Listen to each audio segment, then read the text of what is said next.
Hello, it's October 21st, and yesterday on the 20th, we got some new stuff. Got quite a bit of stuff to do, or buy, or work towards. But, for starters, we got a new Seize the Day event. We've got basically 13 days left, 12 days, 14 hours as of this recording, where you log in and you get bonus items. Not a lot of items, but it's free stuff, right?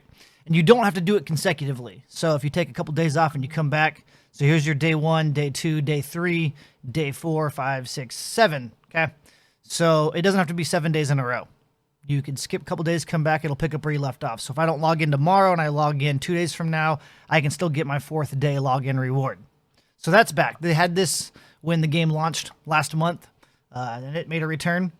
We also have a new test run event featuring 3 of the new characters that are featured in the new limited time event wish banner pool. Klee is actually new to the game since launch. She's been here previously in the betas and alphas and whatnot, but she's now in the game. Some of us that had gotten to adventure rank level 32 were able to do a special quest line where we could play as her temporarily, but now she's in the game. So if you wanted to test them out, you can come here and do that. You also get rewards for doing it. So you might as well do it anyways. You're going to get 20 Primo Gems for playing as her. You're going to get 6 of the character XPs, and you'll get 3 of the weapon XP items. Speaking of the new characters, we got 2 new wish pools. So we have Sparkling Steps, which is featuring Klee as a new 5-star, and then the other 2 from the trial runs, and then Noelle. And for those of you that are brand new, you've probably seen that there is, I don't have it up top, but there's a beginner's wish that gives you, I believe, 20 wishes at a discounted price, and your first 10 that you open is guaranteed to give you Noelle, and then the second 10 is guaranteed to give you at least a 4-star item or character. I think it's an 80% discount. Not an 80%, 20% discount, so you're spending 80, whatever. Instead of being 10 wishes, you're spending 8 wishes for 10 wishes. So for those of you that don't have Noelle yet, or have her because of that, here's another way to help boost her constellations. Again, for those of you that don't know, duplicates buff your characters. When you go into a hero's constellation tab, next to talents and artifacts, there's constellations, and you unlock these with items you get for getting the duplicate hero out of the wish pool. Even if you've gotten one, you want to get 6 more, essentially. So these wish pools are really nice for doing that. The previous one, I was spending all my stuff into. I had gotten everybody, but I wanted to level them up constellation-wise, so I kept spending more and more wishes in the, it was the ballad of something with Venti was the featured 5-star hero. So this one is where I'm going to be spending most of my wishes, again, focusing on getting these characters leveled up. Sure, I could be looking for other favorites that people are overly excited for, but I feel like every 20 days, I'll work on boosting 4 at a time. And then over time, I'll have all of them leveled up versus just randomly playing with the whole pool of characters. Just my way of looking at it. This time around, we've got 2 5-star weapons and 5 4-star weapons that are boosted. One last side note, these are not the only items in this pool. And these heroes are not the only heroes in this pool. They just have a much bigger boosted chance of getting them. You can still get other heroes out of these pools. You can get other weapons out of these pools, but you're going to get a much bigger chance at these ones. So if any of these are what you're looking for, this is a good time to check it out. If you're ever curious on what the drop rates and stuff are, they have a details button down here behind my ugly face, right here. This button. It says details, trust me. Click it, and it pulls up the drop percentages of these things, right? So here's the 2 5-stars and the 5 4-star items, and it goes down and explains how all the drop rates change and are with the current event. And then it shows you everything that's available in the pool. So here's the 2 5-star items that are boosted, but you can still get these other 5-star items out of this pool. Same thing down here with the 4-stars. Here's the 5 4-stars that are boosted, and here's everything else that you could possibly get. And then here's all your 3-stars that we all have hundreds of by now. So, Wolf's Gravestone. Let's look at that guy. Unfortunately, they don't have it in-game where you can click on it anywhere and see what it looks like, so it makes it a little harder to figure out, whoa, it's a 5-star. Do I want it? Well, boom. Wolf's Gravestone. I have links to lots of other reference sites down in the description below, by the way, if you wanted to come here on yourself. But Wolf's Gravestone basically comes with built-in attack power that will level as you level the sword. The passive is Wolfish Tracker, which increases base attack by 20%. If you get 5 of these guys, you can refine them together and make that 40%. On hit, attacks against enemies with less than 30% HP increases all party members' base attack by 40% all the way up to 80% for 12 seconds. That effect cannot occur once, or can only occur once every 30 seconds. That is the on hit. The increases base attack is always active. And then for the catalyst of the 5-star, it's the Lost Prayer of the Sacred Winds. It comes with crit rate, and the talent is Boundless Blessing. It increases movement speed by 10%. When in battle, earn a 6 to 14% elemental damage bonus every 4 seconds. Maximum of 4 stacks. Lasts until the character falls or leaves combat. And leaving combat means swapping characters, right? And then for the 4-star items, it's pretty much all the sacrificial except for the polearm. The polearm is Dragon's Bane. I think it's Dragon's Bane.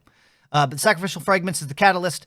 It comes with elementary mastery built into it. The talent is composed after damaging an opponent with an elemental skill. The skill has a 40 to 80% chance to end its own cooldown. It can only occur once every 30 seconds to 14 seconds as you refine.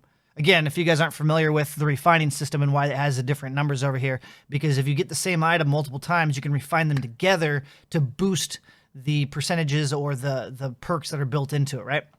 So if you get it, it's not like you're going to get a lucky chance of having one that comes with 80%. It's going to come stock with 40% right here. And then if you get a second one and you refine them, it'll move up to 50. A third one will make it 60, all the way up to a 5th refine. So you have to get 5 of them, and you'll be up to 80%. So it's not like a chance. You have to get 5 of them to get that maximum number. But the base number you'll get if you get one of them is 40%. The Sacrificial Bow comes with energy recharge. After damaging an opponent with an elemental skill, the skill has a 40% to 80% chance to end its own cooldown. Can only occur once every 30 or up to 14 seconds. So again, composed. All the sacrificial items are probably going to have composed. It's the same perk. Let me see here. Sacrificial Claymore. Boom, composed. Same thing. Comes with energy recharge. Sacrificial Sword. Again, energy recharge. Composed. Same thing. So sacrificial, right? And the polearm is Dragon's Bane. It comes with elementary mastery, and it has Bane of Flame and Water. It increases damage against enemies affected by Hydro or Pyro by 20% or up to 36%. There you go. So if you were curious about what was in there, these are the items. Yes. So both the Hero and the Weapon Wish limited time pools are available until November 10th. The test run event with the 3 characters is lasting until November 9th, a day before. And then the Seize the Day event is lasting until November 3rd. And then for those of you that are new, Barbara's Shining Debut is, I believe, still going on. It is ending at the start of version 1.1. According to roadmaps and information online, version 1.1 is supposed to arrive around November 11th. That would make sense with everything ending on the 10th and the 9th. So on the 11th, we'll see 1.1. So the Barbara event, you have to get to adventure rank 20 before the start of version 1.1, and then you'll get a Barbara. So if you want a healer, and she is a legit healer, Hydro character, that's how you do it. Get to adventure rank 20 before November 11th-ish. And then the People's Choice event with the Spiral should still be going on. I mean, it says indefinitely. There's no time limit. The Abyss is resetting in like 11 days, 10 days. So there would be a chance that I could foresee this changing and them changing the character out. It doesn't say that. It just says no time limit. Again, you also have to get to rank 20 or above to unlock the Abyss event. But that's another way. You got to clear the 3rd floor, Chamber 3. Each floor has 3, so you got to go through 9 rooms of fights, and then you can get Zheng Lang. And like I mentioned earlier about Noelle, the Beginner's Wish also has no time limit, and basically it's a 20% discount. Maximum of 20 wishes. Your first 10 wish set is guaranteed to include Noelle. Your second 10 wish is guaranteed a 4-star or above character. So if you're brand new, those are some new things that just popped off that maybe you haven't seen or unlocked or dove through the menus, or you're not following any of the channels that mention this. If you're not new and you've taken a break, there's some things to jump back in and gather, spend money, grind, however you want to look at it. And then we've got 1.1 rolling in, hopefully on the 11th, sooner than later. Anyway, I stream daily over on Twitch at twitch.tv/SlyGumbi between the late night hours of 8 p.m. to about 2 a.m. Pacific Standard Time. It's West Coast United States. You can follow me on Twitter at SlyGumbi for news, updates, goofiness, whatever. I mean, it's Twitter. And then Discord. We have a Discord. It's starting to get a little active. I'm posting things in there, graphics that I make. People are putting graphics in there that help schedules on when the talent things for the heroes are available, weapon things, just goofy information. People are posting builds. So if you want to check that out, link will be in the description below, along with links to other videos and other good links for Genshin. There's a Genshin playlist on my YouTube, so you don't have to dig through all my other stuff, since I've been covering lots and lots of games over the years. But with that, see you guys in the next one. Bye-bye now.